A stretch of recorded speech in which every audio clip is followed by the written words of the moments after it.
श्रोताओं नमस्कार। आज प्रधानमंत्री नरेंद्र मोदी के मन की बात कार्यक्रम की 99वीं कड़ी थी और इसमें भी हर बार की तरह उन्होंने अलग अलग विषयों पर बात की, बहुत सारे मुद्दे उठाए और आज के मन की बात पर बातचीत करने के लिए हमारे साथ मौजूद हैं Indian institute of mass communication Jammu से प्रोफेसर अनिल सौमित्र। अनिल जी, आपका आज के इस कार्यक्रम में स्वागत है। धन्यवाद जगमोहन जी। आज 99वीं कड़ी थी इस प्रोग्राम की और प्रधानमंत्री ने शुरू में जिक्र किया उन्होंने कि जब 99 पे हम पहुंचते हैं तो कहीं कन्फ्यूजन होती है, लेकिन उनकी बातों से कोई कन्फ्यूजन नहीं लगी और पिछले 98 प्रोग्राम्स के जरिए जिन भी विषयों पर उन्होंने बात की और जो संदेश दुनिया को, देश को देना चाहा, वो अच्छी तरह से पहुंचा। तो आज जब मन की बात 99वीं किस्त है तो इसको आप किस तरह से देखते हैं, कितनी बड़ी उपलब्धि के रूप में देखते हैं जिसके जरिए लोगों की मन की बात जन जन तक पहुंचाई जा रही है?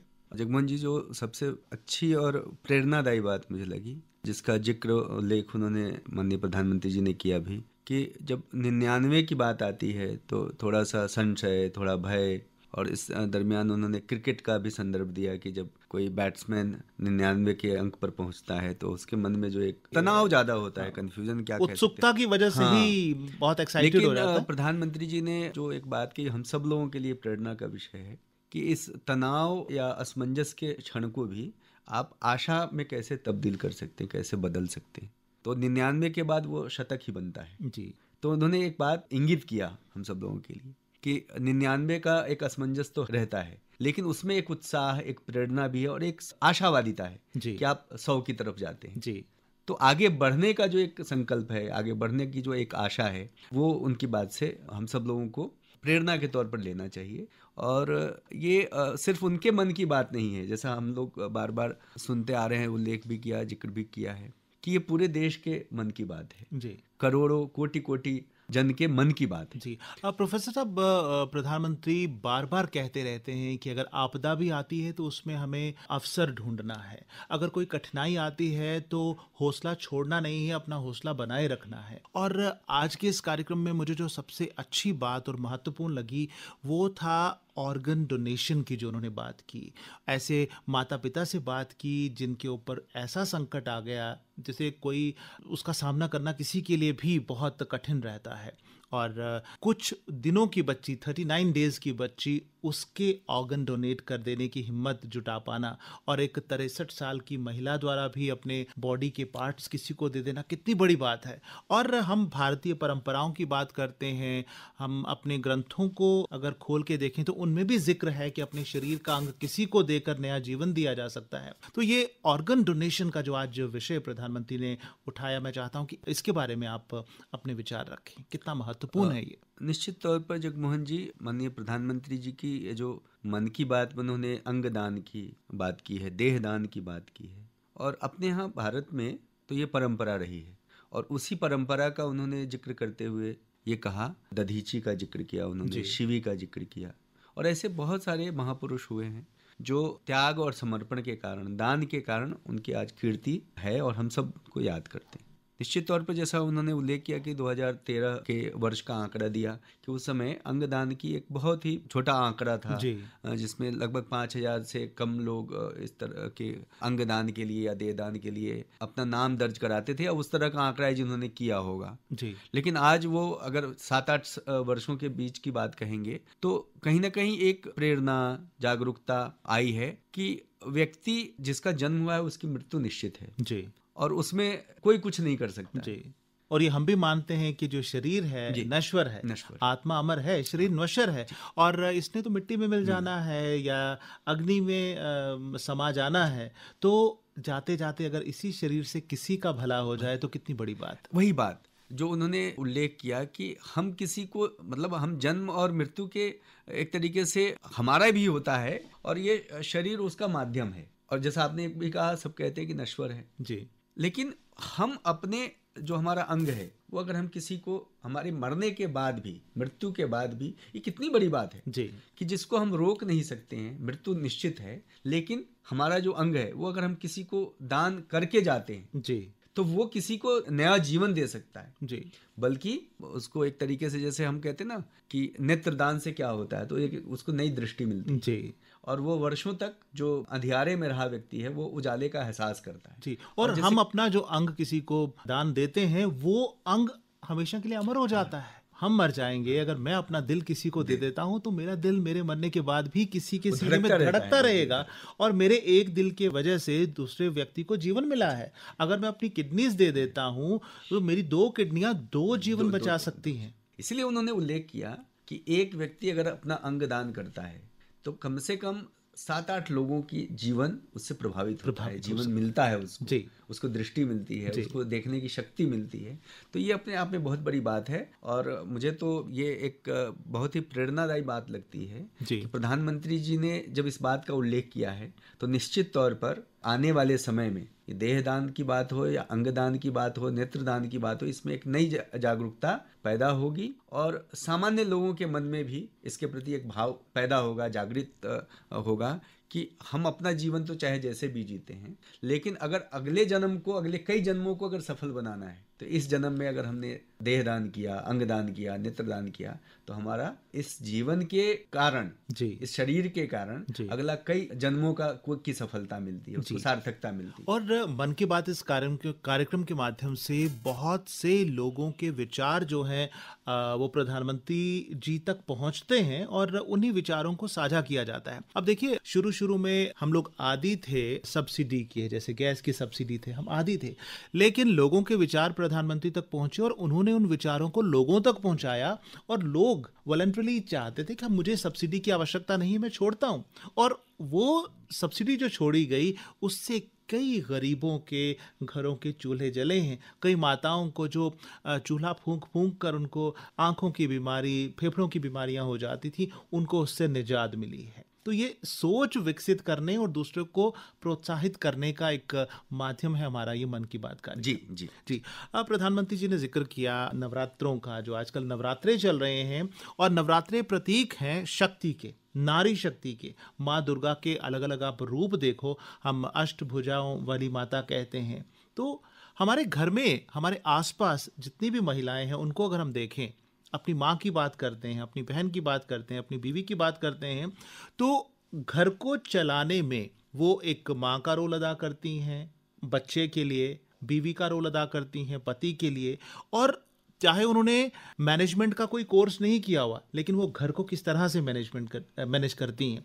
और अगर वो नौकरी करती हैं उसके साथ साथ भी घर को चलाना उसकी जिम्मेदारी समझी जाती है और कितनी कुशलता के साथ वो मैनेज करती हैं। और आज नवरात्रों के अवसर पर उन्होंने जिक्र किया, जो कि पहली लोको पायलट सुरेखा जी का जिक्र किया, या ऑस्कर जीतने वाली जो एलिफेंट विस्पर्स फिल्म थी, उनका नाम गुनीत मोगा, जो उनका जिक्र किया, और भी क्षेत्रों का उन्होंने जिक्र किया। आर्मी के क्षेत्र में बहुत सारी आर्मी के क्षेत्र में T20 महिला भारतीय टीम ने जीती है और सियासत में भी महिलाएं आ रही हैं। उन्होंने जिक्र किया कि नागालैंड में 2 विधायक हैं। तो मैं चाहता हूं कि आज इस अवसर पर आप जिक्र करें कि हमारी जो नारी शक्ति है वो कितनी शक्तिवान है, लेकिन उस शक्ति का इस्तेमाल करने और देश के विकास में उसका इस्तेमाल करने में किस सोच की ज़रूरत है, वो सोच जो समाज के हर व्यक्ति के मन में विकसित करने की ज़रूरत है। जगमोहन जी, ये आज से नहीं, हमारी जानकारी में जब से ये सभ्यता का या मनुष्यता का इतिहास जब से देखते हैं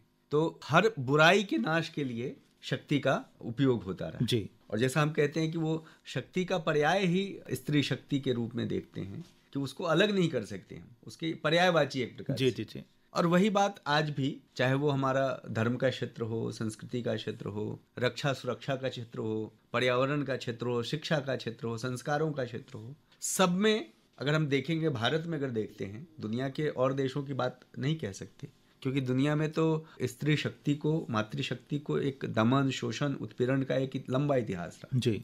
लेकिन भारत में उसका ठीक उल्टा है जी। और ये कहते रहे कि जहाँ पर शक्ति की पूजा होती है वहीं देवताओं का वास जी। यत्र नार्यस्तु पूज्यन्ते रमन्ते तत्र देवता। तो ये हमारा दर्शन है, हमारी परंपरा है, हमारी संस्कृति है। और आज हम क्या देखते हैं, चाहे कोई भी क्षेत्र हो, चाहे राजनीति, जैसा आपने उल्लेख किया कि पूर्वोत्तर के राज्यों में जी वर्षों बाद महिला प्रतिनिधि चुनकर आई हैं जी। और इतना ही नहीं, उन्होंने तुर्की में जब देखिए भूचाल आया तो वहाँ जो UN मिशन के तहत भारत महिलाएं वहाँ जाकर उन्होंने अपना दमखम दिखाया और मदद के लिए आगे पहुंची।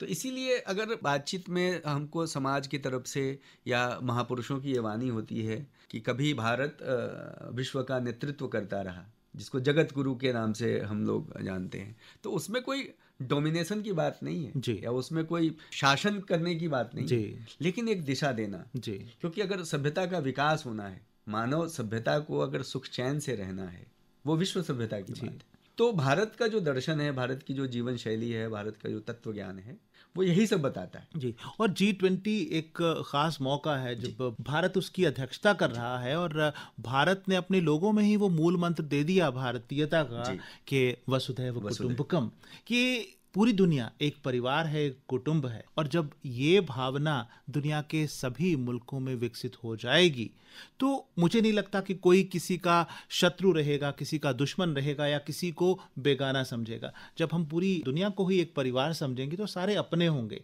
तो सभी की भलाई अपनों की भलाई होगी।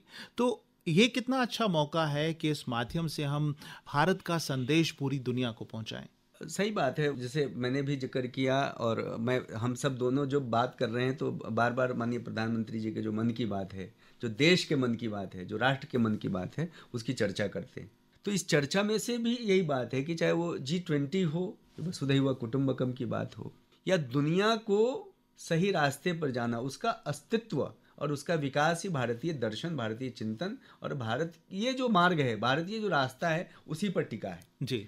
जो देश भारत के साथ मित्रता के साथ आगे बढ़ रहे हैं, आप उनका देखिए, चाहे उनकी आर्थिक उन्नति हो या उनके देश में सामाजिक सद्भावना की बात हो, वो प्रगति पर है, वो विस्तार पर है। लेकिन जिन राष्ट्रों ने, जिन देशों ने भारत के खिलाफ या भारत के दर्शन चिंतन को, धर्म संस्कृति को, परंपरा को नकारने की, उसको खत्म करने की कोशिश की है, वो सब देश आज संकट में जी।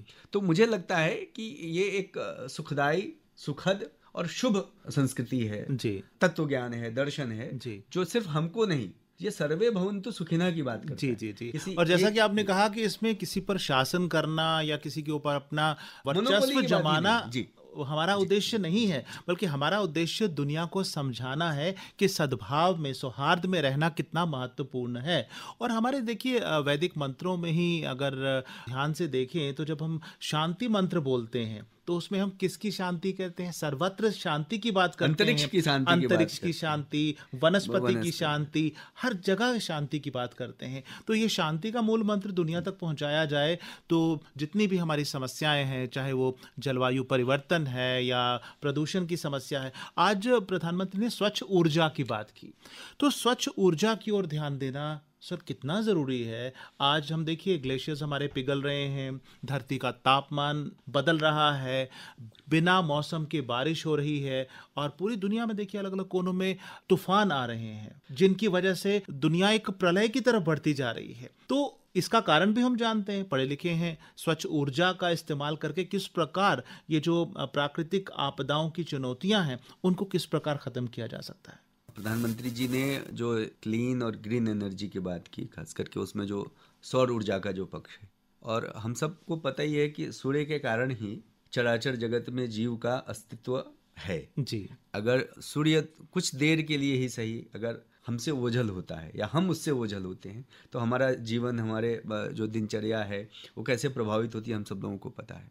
लेकिन अगर वो जीवन दे रहा है तो जीवन हम ठीक तरीके से ले पाएं जी, और उसके अस्तित्व के लिए हम चुनौती न बने जी।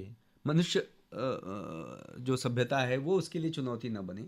लेकिन कहीं ना कहीं हो यही रहा है, अभी तक हुआ यही, और उसके कारण एक अलार्मिंग सिचुएशन क्रिएट हुई है दुनिया भर में जी, जिसका उल्लेख आपने भी किया। और प्रधानमंत्री जी आज से नहीं वर्षों से इस बात के लिए एक चेतावनी दे रहे हैं, लोगों को जागरूक करने की कोशिश कर रहे हैं, आह्वान कर रहे हैं कि जो प्रकृति ने हमको जो दिया है उसके साथ सद्भाव के साथ हम अगर रहेंगे तो हमारा एग्जिस्टेंस होगा, हमारा अस्तित्व बरकरार रहेगा, चलेगा। लेकिन अगर हमने गलत तरीके से छेड़छाड़ की उसके विरुद्ध अपनी गतिविधियां या कार्रवाई की, तो प्रकृति किसी को बकसती नहीं है, किसी को छोड़ती। अब देखिए ना, धरती का तापमान जो बढ़ रहा है वो इंडस्ट्रियलाइजेशन और तरक्की के चलते जो कार्बन उत्सर्जन हो रहा है वही तो मूल कारण है। हम प्रगति की राह पर आगे बढ़ रहे हैं, लेकिन उस प्रगति की वजह से कितना नुकसान हमें उठाना पड़ रहा है ये चीज हम नहीं सोचते। जगमोहन जी, हमने अपने अज्ञानता कहें, स्वार्थ कहें, मैं अज्ञानता से बढ़कर स्वार्थ कहना चाहूंगा,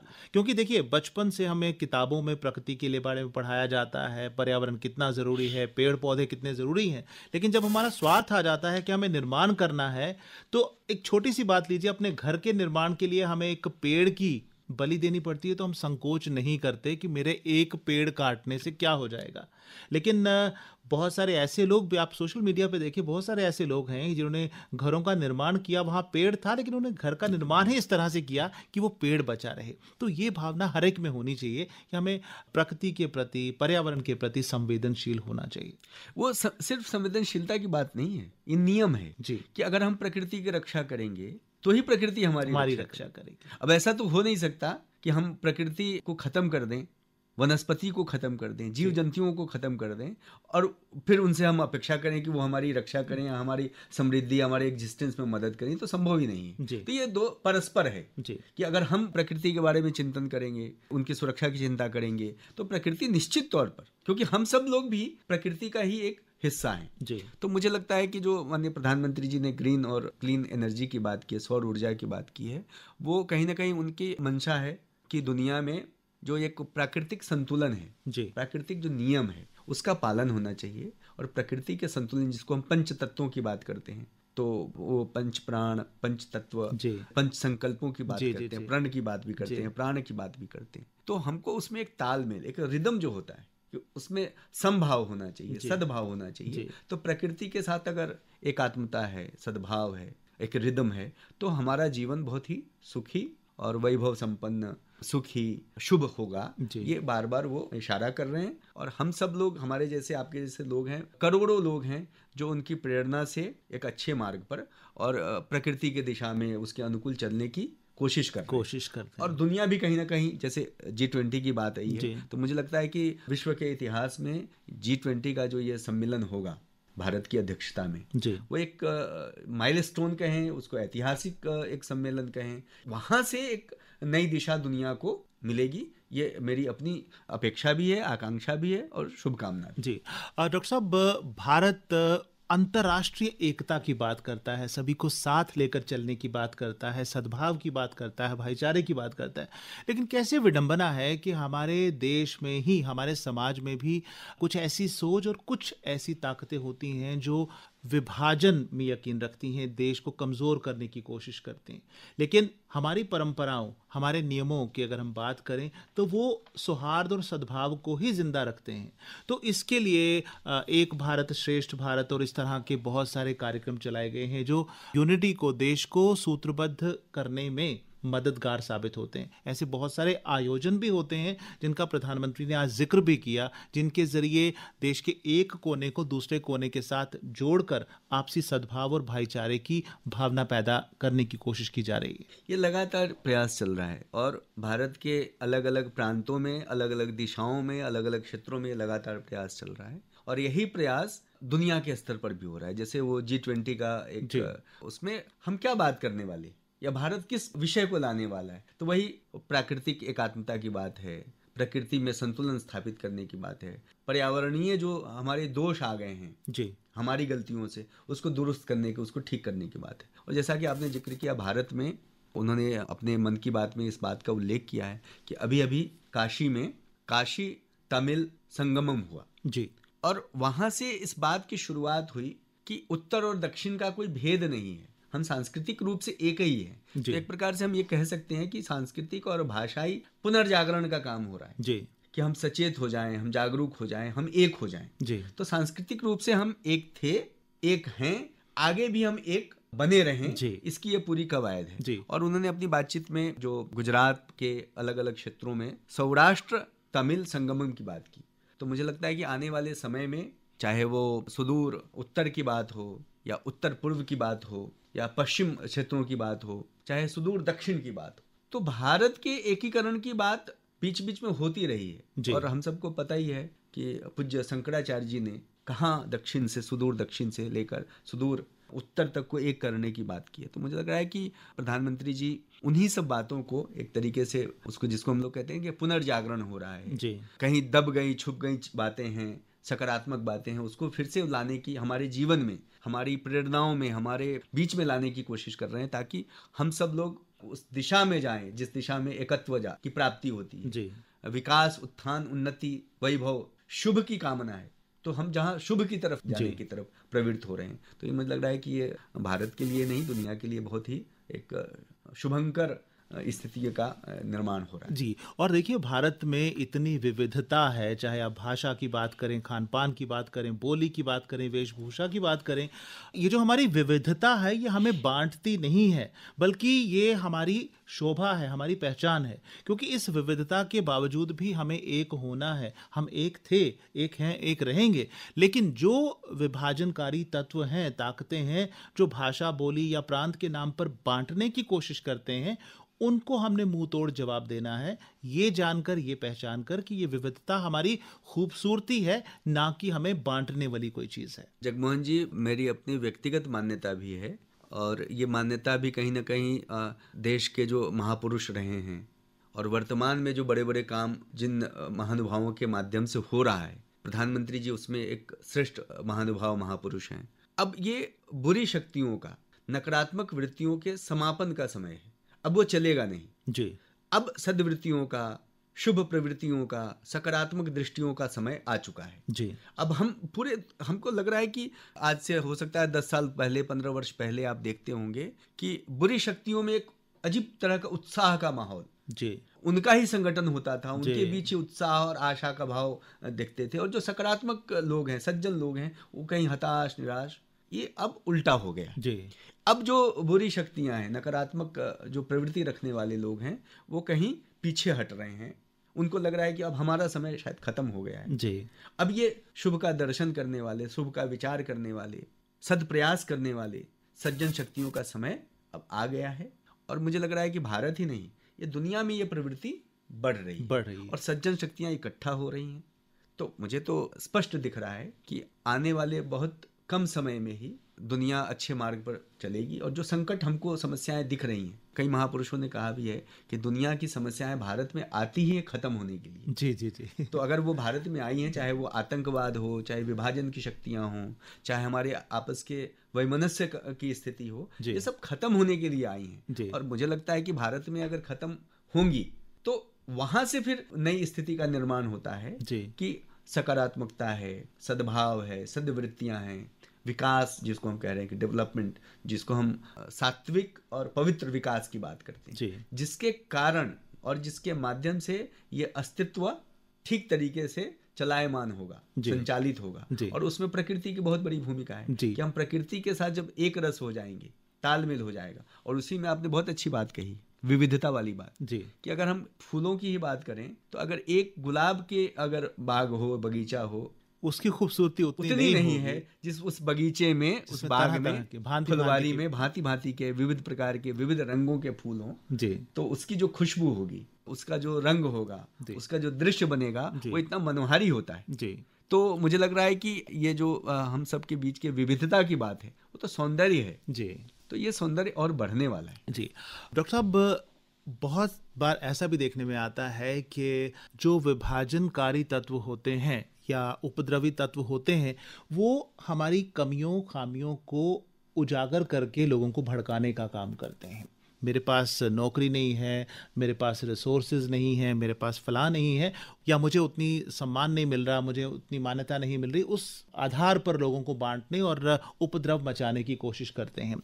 लेकिन ये कौन कह सकता है कि भारत के कोने कोने में शक्ति, स्रोत, ऊर्जा, संसाधन नहीं है, लेकिन इन संसाधनों का अच्छे ढंग से इस्तेमाल करके उसको एक शक्ति और अपने प्लस पॉइंट में विकसित किया जा सकता है, उसके रूप में बदला जा सकता है। और आज के इस कार्यक्रम में जम्मू कश्मीर की जब उन्होंने बात की, तो कश्मीर की डल झील में जो कमल की खेती होती है और जिससे नदड़ू बनता है, जो जम्मू कश्मीर की खास पहचान है, या फिर भद्रवाह के आप राजमा की बात कर लीजिए, और उस इलाके में जो लोग पारंपरिक तौर पर मक्किया की खेती किया करते थे, आज वो लेवेंडर की खेती करके एक पर्पल रेवोल्यूशन की तरफ बढ़ चुके हैं। तो अपनी जो चीजें हैं उन शक्तियों को उजागर करना, उनको पहचानना, उसकी क्षमता को जानना और उसको अपनी ताकत बनाना, ये कितना अच्छा स्टेप है अपनी मजबूती की ओर बढ़ने का। जगमोहन जी, जो मैंने उनकी बातचीत से जो मेरी समझ बनी है,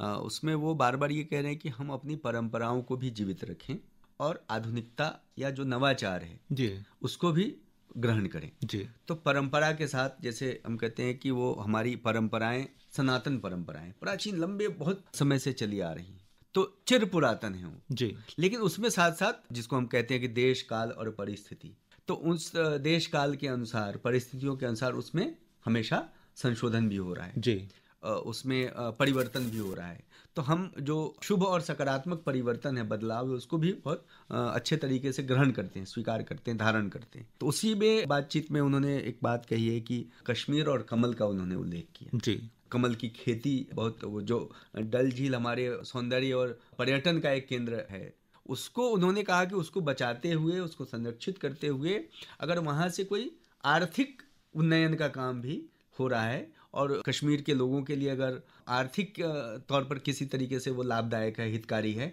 तो उसका भी काम होना चाहिए। और इसीलिए उन्होंने कहा कि कमल ककड़ी या कमल तना, जिसको आप नदरू कह रहे हैं, जी जी तो उसकी खेती। और उन्होंने अपनी बातचीत में ये भी उल्लेख किया कि किसानों का एक समूह बना है, लगभग 250 किसानों ने अपने समूह के माध्यम से नदरू को एक्सपोर्ट करने का काम, जी कमल ककड़ी को एक्सपोर्ट करने का काम वो कर रहे हैं। और मुझे लग रहा है कि एक, चाहे वो जीविकोपार्जन की बात हो या अपने आर्थिक संसाधनों को विकसित करने की बात हो, ये एक माइलस्टोन की तरह ये एक नवाचार है। जो और उसी तरह उन्होंने भद्रवाह का जिक्र किया, की भी बात किश्तवाड़ का की जिक्र किया, कि जहां पर लोग अब लेवेंडर की खेती लेवेंडर कर की रहे हैं। खेती। पहले तो वहां पर सिर्फ मक्का होती थी, मौसम अगर फेवरेबल हुआ तो फसल हो गई, नहीं हुआ तो नहीं हुआ। लेकिन उस इलाके की क्षमता को जानना कि वहां क्या उत्पादित किया जा सकता है, तो ये बहुत बड़ी बात है। इसमें एक चीज मैं और जोड़ना चाहूंगा कि भारत सरकार की अनेक योजनाएं, जिसका लाभ शायद कुछ समय पहले तक जम्मू कश्मीर को न मिलता होगा जी किसी कारण से, जी वो उन योजनाओं की बातचीत में उन्होंने एरोमा मिशन की भी बात कही। जी और ऐसे तमाम सारे मंत्रालय, तमाम सारे विभागों में कई तरह की नीतियां, कार्यक्रम,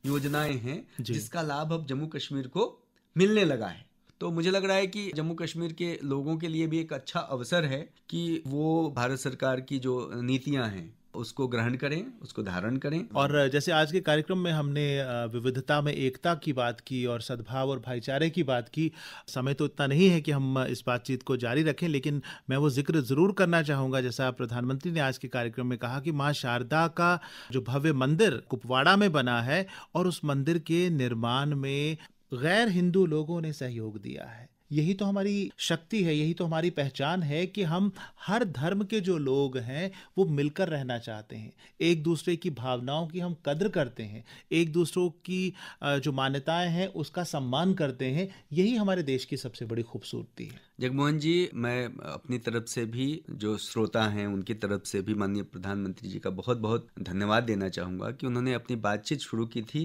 अंगदान, देहदान, नेत्रदान से, जी और उसका समापन उन्होंने जम्मू कश्मीर के विषय से किया। जी और जम्मू कश्मीर के 3-4 विषय उन्होंने लिए और चलते चलते उन्होंने माँ शारदा को भी, जैसे अभी नवरात्रों का समय चल रहा है, जी तो माँ शारदा को भी उन्होंने याद किया। तो देहदान से लेकर माँ शारदा तक की और नवरात्रों का स्मरण, उसमें उन्होंने स्त्री शक्ति और मातृशक्ति और जो शक्ति की आराधना है उसका उन्होंने जिक्र किया है। और मेरे लिए तो बहुत खुशी की बात है कि हम लोग जम्मू में बैठकर और प्रधानमंत्री जी की बातों का, उनके मन की बात को हम लोग बार बार उदाहरण देकर, उल्लेख करके चर्चा कर रहे हैं। और समापन उन्होंने, क्योंकि वो देश की जनता को संबोधित कर रहे हैं, देश की जनता के समक्ष, और हम सबको मालूम है कि रेडियो और आकाशवाणी के श्रोताओं का तो अपार संख्या है। जी जी जी तो एक बड़ी संख्या को उन्होंने एड्रेस किया और उसमें जम्मू कश्मीर कश्मीर और कमल की बात की। जी, प्रोफेसर अनिल सौमित्र, हम आपका धन्यवाद करते हैं कि हमारे अनुरोध पर आप हमारे स्टूडियो में आए और आज के मन की बात पर